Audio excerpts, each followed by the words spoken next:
नमस्कारम, मैं हूं अनुश्री अग्रवाल और स्वागत है आपका ऋषिकुल फाउंडेशन के पॉडकास्ट के न्यू एपिसोड में। दोस्तों, 24 घंटे में हमारे मन में ना जाने कितने विचार आते और जाते हैं। कुछ पॉजिटिव होते हैं, कुछ नेगेटिव, कुछ हमें डराते हैं, कुछ हमें खुश करते हैं। ये सभी थॉट्स हमारे अंदर अलग अलग विचार उत्पन्न करते हैं और ये सारे थॉट्स मिलकर हमारे बिलीफ सिस्टम को आकार देते हैं। तो बिलीफ सिस्टम के बारे में हमें विस्तार से समझाने के लिए हमारे बीच मौजूद है स्वामी ऋषि, जो कि एक मनोवैज्ञानिक है और एक हीलर है। सर, स्वागत है आपका। नमस्कारम। नमस्कारम। सर, हमें ये बताएं कि बिलीफ सिस्टम होता क्या है और हमारा बिलीफ सिस्टम किस प्रकार का है, ये हम कैसे समझ सकते हैं। How can we become aware of our belief system? देखिए, बिलीफ सिस्टम आपके मनोमय कोश का एक पार्ट है, आपके मन का एक हिस्सा है। आप हजार तरह की बिलीफ मतलब होता है धारणा, वो हमारे अनुभवों से, हमारे लाइफ के एक्सपीरियंसेस से हमको हमारी धारणाएं बनती हैं। और इसके अलावा सोसाइटी से हमें बहुत सारी धारणाएं मिलती हैं, पेरेंट्स से, आसपास का एनवायरनमेंट है, उससे भी हमारी धारणाएं बनती हैं। जैसे एक एग्जांपल के लिए मैं छोटा सा एग्जांपल आपको देता हूँ। अक्सर आपने सुना होगा कि पैसे पेड़ में नहीं उगते, पैसों के लिए बहुत मेहनत करनी पड़ेगी, ठीक है। या फिर आपको बहुत संभल के रहना चाहिए क्योंकि दुनिया वाले बुरे हैं, ठीक है। लोग सिर्फ अपना भला सोचते हैं। तो ये जो बातें हैं, ये इस तरह के जो विचार है जो generation to generation pass on हो रहा है, जो समाज में हर व्यक्ति करे, तो कहीं ना कहीं वो आपकी बहुत गहरे धारणाएं बन जाती हैं और आप इसी नज़रिए से, इसी पर्सपेक्टिव से आप दुनिया को देखते हो। यही आपके लिए कहीं ना कहीं आपका सच बन जाता है, इस तरह की धारणा है। तो बिलीफ सिस्टम, अगर कोई सकारात्मक धारणाएं हो तो वो आपको बिल्कुल उसका बेनिफिट मिलता है, और अगर कोई नकारात्मक इस तरह की कोई धारणाएं हो तो वो आपको बहुत स्तर पर आपको स्टक कर देती, बहुत स्तर तक आपको ग्रो नहीं करने देती, आपको सीमित करके रखती है इस तरह की धारणाएं।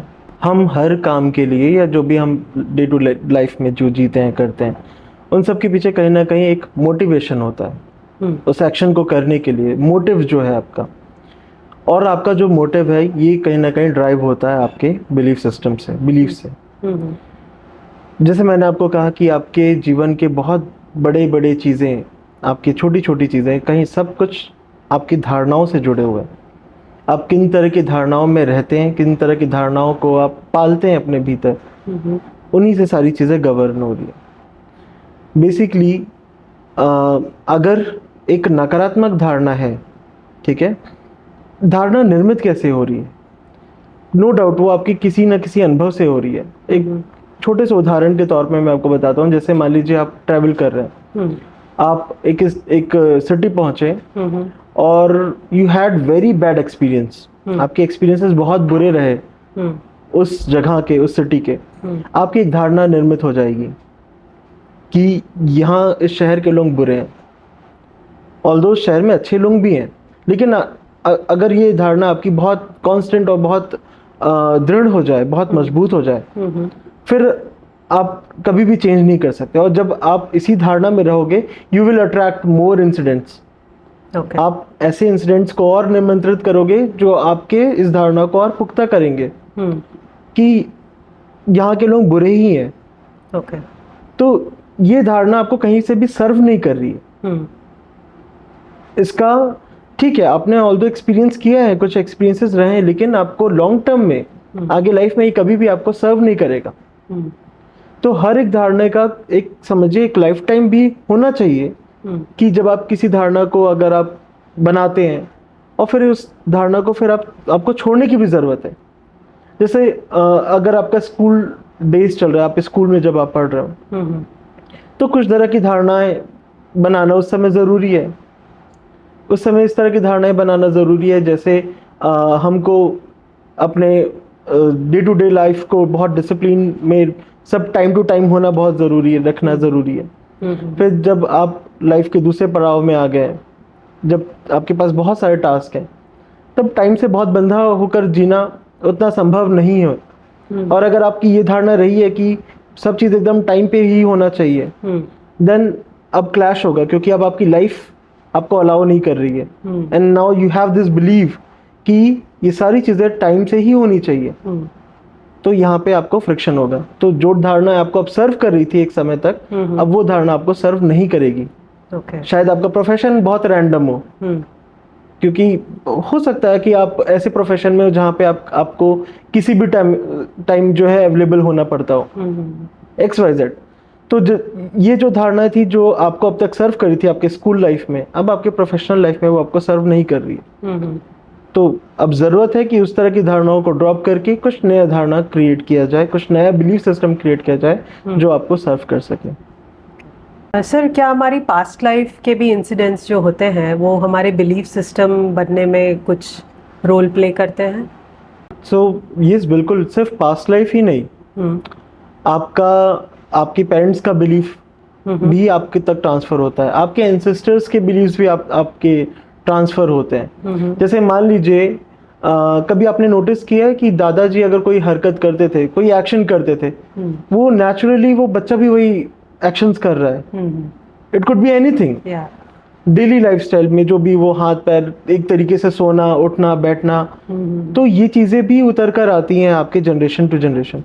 सेम वैसे ही अगर उनका कोई बिलीव था, ठीक है, लोग बहुत बुरे हैं, लोग मतलबी हैं, या फिर हम बहुत मेहनत करेंगे तब जाके हमको इतना मिलेगा, ठीक है, तो जो भी वो धारणाएं पालते थे, जिस तरह की धारणाओं में वो जीते थे, वो भी आप तक ट्रांसफर होकर आएगी। उनके अनुभव भी आपको एज अ गिफ्ट मिलेंगे, अच्छे भी और नेगेटिव भी।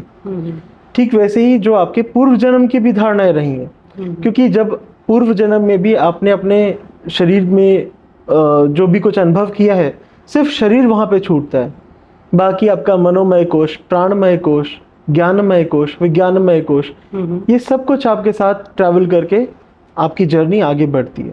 अच्छा। तो आप अपने सारे विचारों को, सारी धारणाओं को भी आप लेकर आते हैं। कभी आप नोटिस करिएगा जो जुड़वा बच्चे होते हैं, जो ट्विन होते हैं, वो भी बहुत डिफरेंट होते हैं। ऑल्दो उनमें बहुत सिमिलैरिटीज होती है, लेकिन उनके कहीं ना कहीं सोचने का, चीज़ों को परसीव करने का और दुनिया देखने का जो नज़रिया है वो बहुत भिन्न हो, क्योंकि उनकी सारी कुछ चीज़ें मैच करती हैं, उनके एंसेस्टर्स मैच कर रहे हैं, उनके पेरेंट्स मैच कर रहे हैं, बट उनकी पास्ट लाइफ मैच नहीं कर रही है। उनकी पास्ट लाइफ जर्नी अलग अलग है। तो जब उनकी पास्ट लाइफ की जर्नी अलग अलग है, तो उनके जो बिलीफ सिस्टम्स हैं, जो उनका जो मनोमय कोश जिस तरीके से निर्मित हुआ है, वो भिन्न भिन्न ही रहेगा। उनका बुद्धि का स्तर भिन्न भिन्न रहेगा, तो वो कैरी फॉरवर्ड होता है इस लाइफ में, एंड इसलिए उनके बिलीफ सिस्टम्स अलग अलग होते हैं, and they experiences according to their belief system. Sir, जैसे कि आपने बताया कि हम कभी कभी नेगेटिव बिलीफ सिस्टम लेके चलते हैं अपनी लाइफ में, तो हमें जैसे अपना बिलीफ सिस्टम चेंज करना हो, so what are the ways by which we can change our belief system? देखिए, सबसे पहले स्टेप तो है कि आपको अवेयर होना होगा किस तरह के बिलीफ सिस्टम्स आपके अंदर हैं जिस पर आपको काम करने की ज़रूरत है।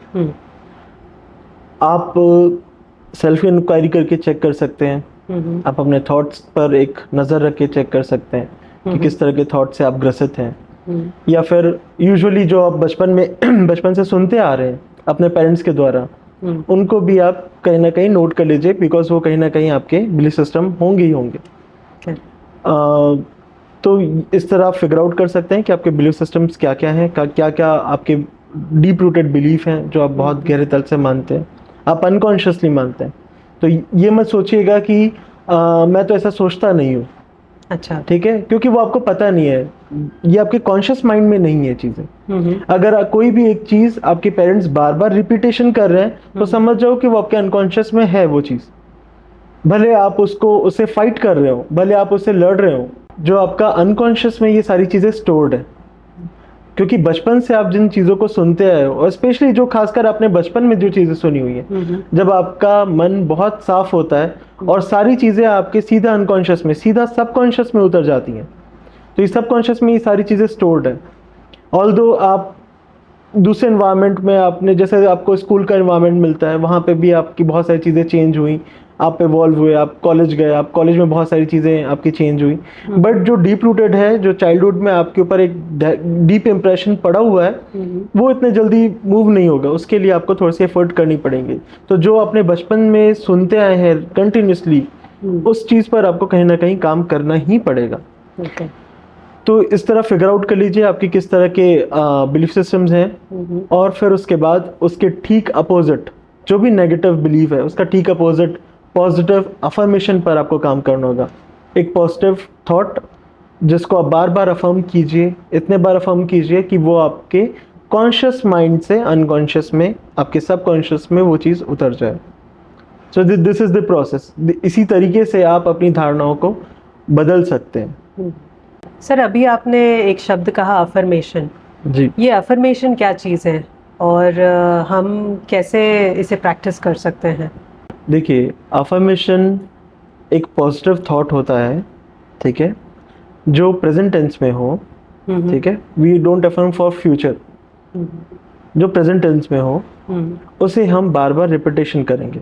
अब जैसे कि एग्जांपल के तौर पे समझते हैं कि आपके अंदर ये एक बिलीफ है कि कोई आपको नहीं समझता, नोबडी अंडरस्टूड मी, नोबडी अंडरस्टैंड मी। तो ये जो धारणा है, ठीक है, इसके ठीक विपरीत में कि लोग मुझे समझते हैं, लोग मुझे सुनते हैं, इस अफर्मेशन को आपको बार बार चांट करना है, बार बार चांट करना है अपने कॉन्शियस माइंड में, ताकि वो आपके अनकॉन्शियस में उतरे।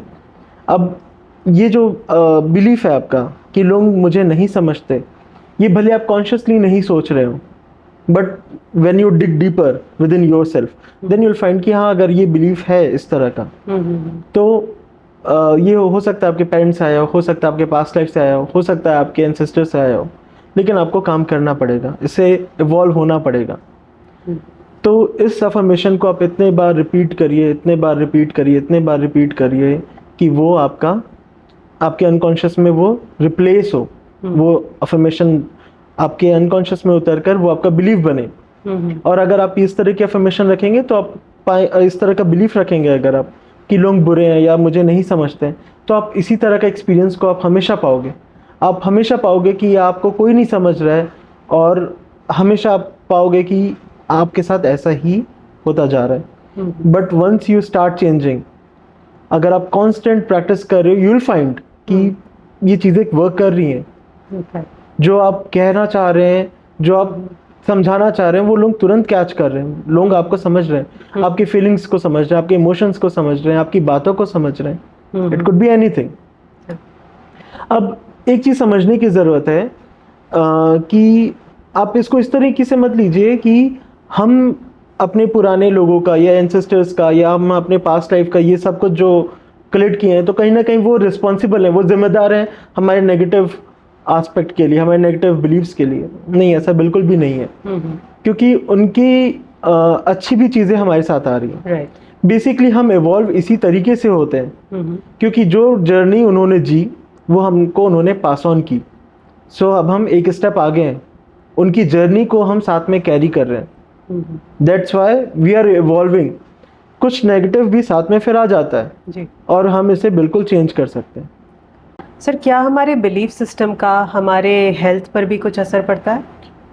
जी बिल्कुल, आपके हर एक बिलीव्स आपके अलग अलग बॉडी पार्ट से भी जुड़े हुए हैं। फॉर एग्जाम्पल कि अगर आप काम को बोझ की तरह समझते हो कि काम करना बहुत बोझिल है, या मुझे रिस्पॉन्सिबिलिटी नहीं पसंद है, क्योंकि रिस्पॉन्सिबिलिटी कहीं ना कहीं आपके शोल्डर से कनेक्टेड होती है।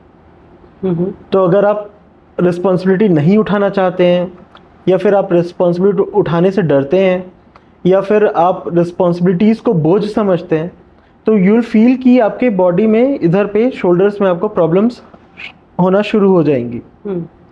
ठीक है, अगर आप महसूस करते हैं अपने बैक में इशू, तो कहीं ना कहीं आप सपोर्ट में कुछ, आपके बिलीफ सिस्टम में कुछ गड़बड़ है। आपको लगता है कि लोग आपको सपोर्ट नहीं करते, आपको लगता है कि आपको शायद फाइनेंशियल सपोर्ट नहीं है, इमोशनल सपोर्ट नहीं है, या फिर फैमिली सपोर्ट नहीं है, जो अलग अलग सपोर्ट्स होते हैं लाइफ के, फ्रेंड्स का सपोर्ट नहीं है, या पार्टनर का सपोर्ट नहीं है। तो यू फील कि बैक जो है आपका वो सपोर्ट सिस्टम को रिप्रेजेंट करता है, तो you feel some issues in your back. आपके हाथ जो है वो एक्शंस को रिप्रेजेंट करते हैं। अगर आप एक्शंस लेने में या एक्शंस करने में आप डिले करते हैं, पोस्टपोन करते हैं, नहीं करना चाहते हैं, डरते हैं, एक्शन लेने से डरते हैं, एक्शन के परिणामों से डरते हैं, तो कोई भी धारणा हो सकती है, कोई भी बिलीफ हो सकता है, उसके कारण आपके हाथों में प्रॉब्लम आ सकती है। अगर आप ईगो का क्लैशेस है, ईगो क्लैशेस ये नहीं होता है कि आप बहुत ईगोइस्टिक हैं, समझिएगा इस चीज़ को। ईगो क्लैशेस मतलब जहाँ पे आप नहीं झुकना चाहते हैं लेकिन फिर भी आपको झुकना पड़ रहा है। एग्जाम्पल ले लेते हैं बॉस का, कि आपको बॉस के आगे थोड़ा झुकना पड़ेगा ही, you have no other option but you don't want to, maybe you feel that you are right, आप सही हैं और आपको नहीं झुकना चाहिए लेकिन फिर भी आपको झुकना पड़ेगा। तो ये जो क्लैशेस हो रहा है कि जहाँ पे आप नहीं चाह रहे झुकना फिर भी झुकना पड़ रहा है, वहाँ पे आपके नी में इशू होना शुरू हो जाएगा। तो हर एक बॉडी पार्ट आपका कुछ ना कुछ रिप्रेजेंट करता है। अगर आंखों का प्रॉब्लम है, अगर आप बहुत दूर का सोचकर डर जाते हैं तो आप दूर के विजन में आपको प्रॉब्लम आएगा। अगर आप पास्ट का सोच के परेशान होते हैं, पास्ट की चीज़ें सोचकर आप बहुत इरिटेट हो रहे हैं, तो आपको पास्ट का देखने में दिक्कत होगा। या नियर फ्यूचर में भी अगर आप देखने में चीज़ों को प्रॉब्लम हो रही है तो फिर आपको पास्ट का देखने में दिक्कत होगा। कुछ ऐसी चीज़ें हैं जो आप नहीं देखना चाहते हो फिर भी आपको देखनी पड़ रही है। कोई ऐसी परिस्थिति हो, कोई सिचुएशन लाइफ की, कोई व्यक्ति, पर्टिकुलर व्यक्ति की, इस पर्टिकुलर व्यक्ति को आप नहीं देखना चाहते हैं फिर भी देखना पड़ रहा है, तो आपकी आंखों में प्रॉब्लम होगी। आप नहीं सुनना चाहते हैं फिर भी आपको ऐसी बातें सुननी पड़ रही हैं, तो आपके कानों में तकलीफ होगा। तो हर एक विचार, हर एक आपके धारणाएं बहुत गहरे तल में आपके पूरे शरीर से जुड़ी हुई है। एक अंग भी आपका आपके विचारों से, धारणाओं से अलग नहीं है, बिकॉज आपका फिजिकल बॉडी और आपका मेंटल बॉडी, मनोमय कोश और अन्नमय कोश, स्थूल जो शरीर है, ये दोनों बहुत इंटरलिंक्ड है, बहुत डीपली कनेक्टेड है। इसलिए जब अगर आपका शरीर बीमार है तो आपका मन बीमार हो जाता है, अगर आपका मन बीमार है तो आपका शरीर बीमार हो जाता है। I see. तो ये दोनों बहुत इंटरलिंक्ड है। तो जब आप अपने मन पर काम करेंगे, अपने धारणाओं पर काम करेंगे, तो इसका सीधा प्रभाव आपके फिजिकल हेल्थ पर भी पड़ेगा, डेफिनेटली पड़ेगा।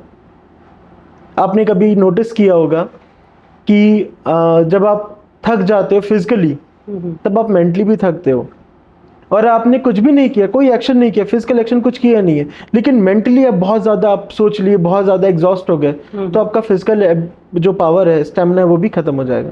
सो ये दोनों बहुत इंटरलिंक्ड है। सो धारणाओं पर काम करके, सिर्फ बिलीव करके, सिर्फ विचार करके आप अपने पूरे जीवन को बदल सकते हैं, पूरे हेल्थ को बदल सकते हैं, पूरे फिजिकल बॉडी को बदल सकते हैं। सर, जैसे कि आपने बताया कि हमारा बिलीफ सिस्टम हमारे हेल्थ को भी इन्फ्लुएंस करता है, तो क्या फाइनेंशियल इश्यूज जो होते हैं हमारी लाइफ में, क्या हम उसे भी बिलीफ सिस्टम के थ्रू मैनेज कर सकते हैं, चेंज कर सकते हैं? यदि हाँ, तो कैसे? बिल्कुल, जैसे हम अपने फिजिकल हेल्थ को ठीक कर सकते हैं, वैसे हम अपनी फाइनेंशियल जो एस्पेक्ट है हमारी लाइफ का, उसको भी हम अपने अफर्मेशन के थ्रू, अपने बिलीफ सिस्टम के थ्रू ठीक कर सकते हैं।